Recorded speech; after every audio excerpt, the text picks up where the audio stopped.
Hey, welcome to How's the Channel. In today's lesson, you will learn how to insert watermarks in Excel.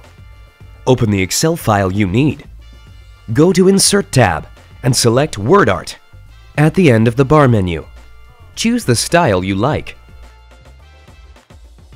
Enter the watermark text. Select it to adjust the size.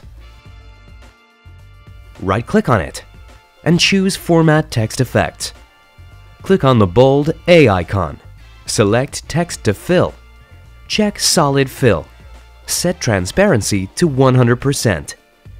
Click on the text outline. Check Solid Line. Set transparency to 46%. Close the Text Effects window. Place your watermark where you want it to be. Rotate or resize it if needed. Go to File and select Print to preview how it will look on paper. Thanks for watching the video. Please like it and subscribe to our channel if you use any of our tips and tricks. We upload new tutorials every day. See ya!